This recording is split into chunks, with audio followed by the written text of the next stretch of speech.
निवळी जयगड मार्गावरील चाफे येथे आज 11:30च्या सुमारास झालेल्या अपघातानं परिसरात एकच खळबळ उडाली आहे। या अपघातात ट्रक आणि दुचाकी यांच्यातील जोरदार धडकेत येथील तरुण किरण पागदे राहणार खंडाळा या दुचाकी स्वाराचा दुर्दैवी अंत झाला। या घटनेनंतर संतप्त जमावानं ट्रक पेटवून दिल्याची माहिती समोर येत असून यावेळी रस्त्यावरील अवजड वाहतुकीविरोधात ग्रामस्थांनी आक्रमक पवित्रा घेतला। मिळालेल्या माहितीनुसार ही घटना चाफे गावाजवळ निवळी जयगड मार्गावर घडली।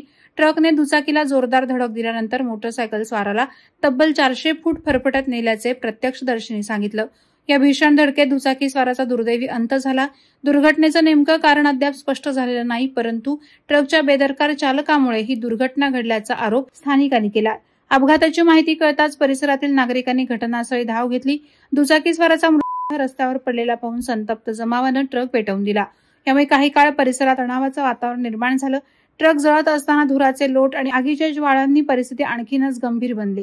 स्थानिक पोलिसांनी घटनास्थळी पोहोचून परिस्थिती नियंत्रणात आणण्याचा प्रयत्न केला, परंतु ग्रामस्थांचा रोष कायम असल्याचं दिसून आलं। या अपघातानं जयगड निवळी मार्गावरील अवजड वाहतुकीचा प्रश्न पुन्हा एकदा ऐरणीवर आलाय। अपघातानंतर संतप्त ग्रामस्थांनी रस्त्यावर उतरून अवजड वाहनांची वाहतूक रोखून धरली होती।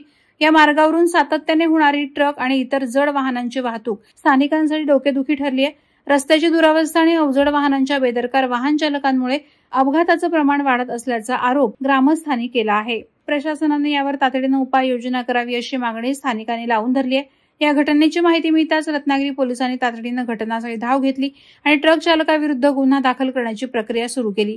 दरम्यान जळालेल्या ट्रकमुळे रस्त्यावर काही काळ वाहतूक ठप्प झाली होती, परंतु पोलिसांनी परिस्थिती हाताळून वाहतूक सुरळीत केली। या अपघातामुळे चाफे आणि खंडाळा परिसरात शोककळा पसरली आहे। तरुणाच्या कुटुंबावर दुःखाचा डोंगर कोसळला असून त्याच्या अकाली जाण्यानं गावकऱ्यांमध्ये हळहळ व्यक्त होत आहे।